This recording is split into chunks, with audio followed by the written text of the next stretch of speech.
सर्वांना म्हणजे प्रत्येक माणूस हा कुठला तरी शिक्षक असतो. शिक्षक म्हणजे फक्त क्वालिफिकेशन शिक्षक नाही, शिक्षक म्हणजे गुरु. त्यामुळे याच्यामध्ये शिक्षक असू शकतात, आपले बहीण असू शकते, भाऊ असू शकतो, किंवा मित्र असू शकतो, मैत्रीण असू शकते, कोणीही आपला गुरु असू शकतो. या जगामध्ये सर्वात मोठे जर शिक्षक कोण असतील तर आपले आई वडील. प्रथमतः आपले आई वडील आणि नंतर बाकीच्या सर्व व्यक्ती. आता आपण हा जो शिक्षक दिन आहे, हा शिक्षक दिन आपण डॉक्टर सर्वपल्ली राधाकृष्णन हे एक शिक्षक होते आणि ते भारताचे राष्ट्रपती होते.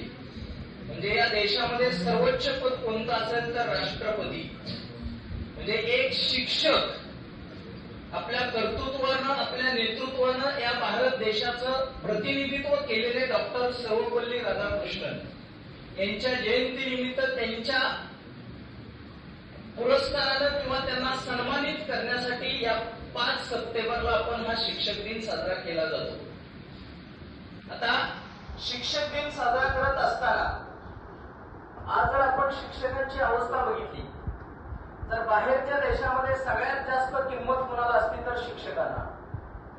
पण भारत या देशाचं दुर्दैव आहे की त्या भारत देशामध्ये शिक्षकांना समाजामध्ये कमी महत्व दिलं जातं आणि त्यांच्याकडून जास्त अपेक्षा व्यक्त केल्या जातात. आज जर आपण शासनाच्या जर वेगवेगळ्या स्कीम बघितल्या तर कुठलीही काही सर्वेक्षण करायचं असेल तर त्यांना शिक्षक असतात. त्यामुळे शिक्षकांवर शिकवण्यापेक्षा इतर दडपण किंवा इतर अतिरिक्त भार खूप असतो. पण त्यातूनही तो शिक्षक कधीही विचलित होत नाही.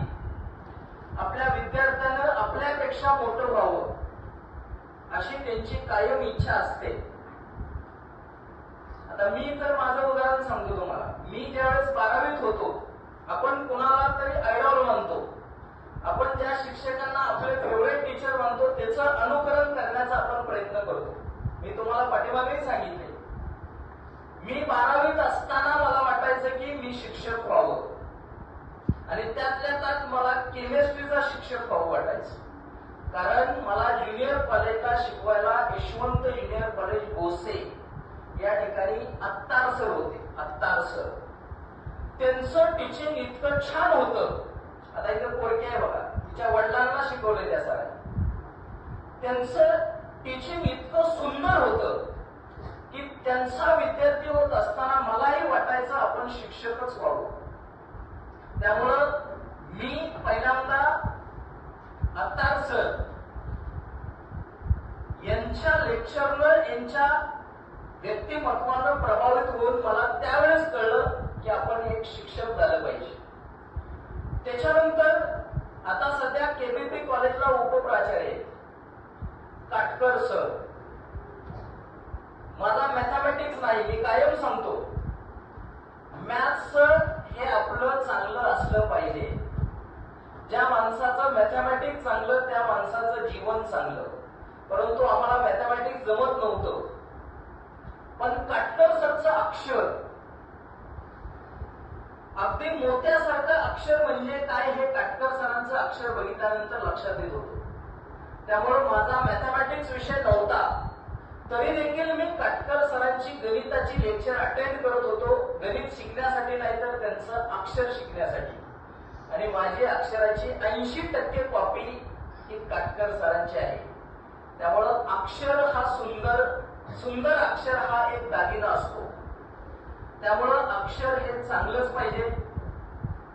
त्याच्यानंतर मी ज्यावेळेस TYBSC ला केबीपी कॉलेज पंढरपूर या ठिकाणी आल्यानंतर माझ्या जीवनात जर सगळ्यात मोठा प्रभाव कुणाचा असेल तर तिथं डॉक्टर MT बोचुके हे केबीपी कॉलेजला शिक्षक होते.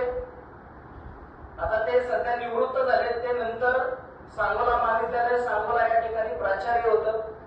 त्यांचं व्यक्तिमत्व म्हणजे त्यांची जर उंची बघितली तर त्यांची उंची फक्त 5 फूट होती. परंतु त्यांचं कर्तृत्व इतकं मोठं होतं म्हणजे माझ्या जन्माच्या वेळेला ते डॉक्टरेट आहेत. म्हणजे अशी व्यक्तिमत्वाचा प्रभाव माझ्या जीवनावर पडला. त्यामुळं मला पहिल्यांदा शिक्षक व्हावं वाटलं. त्याच्या अगोदर माझं चुलते शिक्षक होते. दुर्दैवानं ते आज या जगामध्ये नाहीत. पण माझा जर पहिला गुरु कोण असेल तर माझे चुलते. मी परीक्षेला जाताना कधीही देवाच्या पाया पडत नव्हतो. मी माझ्या बॅग मध्ये, माझ्या सुटकेस मध्ये माझ्या चुलत्याचा फोटो होता. आणि मी पेपरला जात असताना मी माझ्या चुलत्याच, जे माझे चुलते होते शिक्षक, मी त्यांच्या फोटोला पाया पडून मी आतापर्यंतच्या सगळ्या परीक्षेला सामोरं गेलोय. कारण देव हा दगडात नसतो, देव हा माणसात असतो. म्हणजे अशा व्यक्तिमत्वाचा प्रभाव आपल्या जीवनावर पडत असतो. त्यामुळं आपल्या जीवनामध्ये जी चांगली माणसं येतील त्या माणसाला जपलं पाहिजे. फक्त शिक्षकच असावेत असं काही नाही. कारण आज सध्या मार्केट असं आहे, या मार्केटमध्ये तुम्हाला 100 पैकी 95% चुकीचा रस्ता दाखवतात. तुम्ही कसं चुकीच्या मार्गाला जाचाल. कारण संगत गुण खूप महत्वाचा आहे. मी तुम्हाला उदाहरण सांगतो. सचिन तेंडुलकर आणि विनोद कांबळी हे दोन असे क्रिकेटर आहेत. कारण कवडे सरांनी उल्लेख केला क्रिकेटचा. कारण क्रिकेट हा श्वास आहे. माझा क्रिकेट हा श्वास आहे. माझ्या सरांना मी माहित आहे, बऱ्याच जणांना माहित आहे. मी गावात जर समजा 3 वाजता गेलो तर 5 वाजता मैदानावर असतो. सगळ्या जबाबदाऱ्या जरी असल्या तरी क्रिकेट म्हणजे टॉनिक आहे आपल्यासाठी. सचिन तेंडुलकर आणि विनोद कांबळी 10वी पासून म्हणजे वर्गमित्र आहेत. दोघांची मैत्री इतकी जिवलग होती, दोघांचाही क्रिकेट इतका छान होता की 664 धावाची भागीदारी सचिन आणि विनोद कांबळींनी इयत्ता 10वी मध्ये केलेली. त्यांचं रेकॉर्ड कुणीही बोललं नाही. पण आज सचिन तेंडुलकर हा भारतरत्न आहे. म्हणजे वयाच्या 40व्या वर्षी भारतरत्न पुरस्कारानं भारत सरकारनं सन्मानित केलं. म्हणजे एखाद्या व्यक्तीचं कर्तृत्व किती महान असतं. तर भारतरत्न पुरस्कार हा खेळासाठी म्हणजे स्पोर्ट्ससाठी नव्हता. पण भारत सरकारनं रातोरात कायदा बदलला आणि 40व्या वर्षी भारतरत्न झाला सचिन तेंडुलकर. सचिन तेंडुलकरचे जे शिक्षक होते, जे गुरु होते, सचिनच का ग्रेट झाला. विनोद कांबळी नंतर संघाच्या बाहेर गेला. आज विनोद कांबळी जगण्यासाठी तडपडतोय. त्याला त्याचा उदरनिर्वाह करण्यासाठी 10 आणि 20 हजाराची नोकरी करण्याची वेळ आली. आज तो दारूच्या नशेत आहे. का तर संगत. ज्यावेळेस तो यशस्वी झाला त्यावेळेला ते यश पोचवता आलं नाही. पण सचिन तेंडुलकरनं आयुष्यामध्ये कधीही संयम घडू दिला नाही. म्हणून आज सचिनला गॉड ऑफ क्रिकेट म्हटलं जातं. कारण त्याचे जे शिक्षक होते, त्याचे जे गुरु होते ते होते रमाकांत आचरेकर सर. त्यांचा नियम इतका स्ट्रिक्ट होता.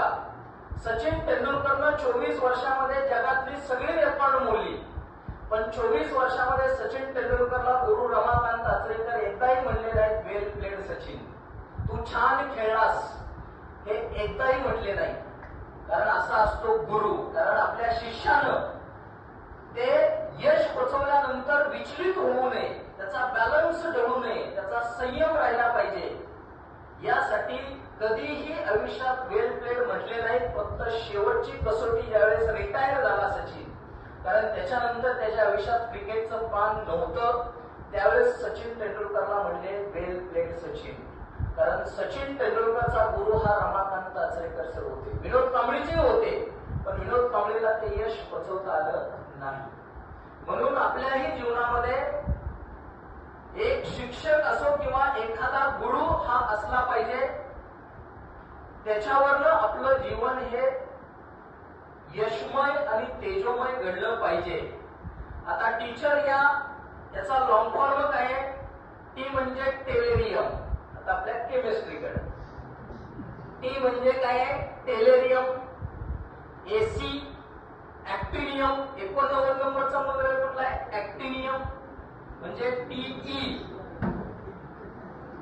एसी. एच. एच म्हणजे कोण? हायड्रोजन. एच म्हणजे हायड्रोजन. आणि ईआर टीचर. ईआर म्हणजे काय? अर्बियम. ईआर म्हणजे काय? अर्बियम. आता जे टेलेरियम आहे ते टेलेरियम कशासाठी वापरलं जातं? Good conductor of energy. म्हणजे तुमच्या जीवनामध्ये एनर्जी निर्माण करण्यासाठी जी व्यक्ती महत्वाची असते ते टीचर मधला हा तुमचा टी ई म्हणजे टेलेरियम आहे. Good conductor of energy. Actinium. ऍक्टिनियमचा वापर कशासाठी केला जातो? Who glow in dark. Who glow in dark to enlighten your path. म्हणजे तो स्वतः चमकतो आणि तुम्हाला पाथ मोकळा करायला सांगतो. म्हणजे तुम्हाला वाट किंवा पुढे भविष्य जगण्यासाठी तुम्हाला वाट निर्माण करणारी व्यक्ती म्हणजे टीचर. एच म्हणजे हायड्रोजन. हायड्रोजन काय आहे? फर्स्ट एलिमेंट आहे. म्हणजे तुमच्या प्रत्येकाच्या जीवनामध्ये पहिलं मूलद्रव्य कोण आहे? हायड्रोजन. तसं आई वडिलांनंतर तुम्हाला मार्ग दाखवणारी पहिली व्यक्ती म्हणजे कोण आहे? टीचर. आणि शेवटचं जे आरबीएम आहे, हू इज सॉफ्ट. शिक्षक हे सॉफ्टच असतात.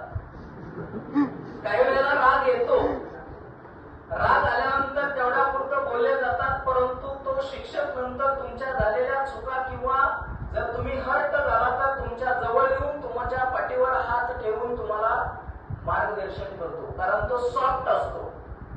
म्हणजे जो आरबीएम आहे तो काय आहे? सॉफ्ट आहे. एट स्टेबल आणि स्थिर असतो. तो कधीही विचलित होत नाही.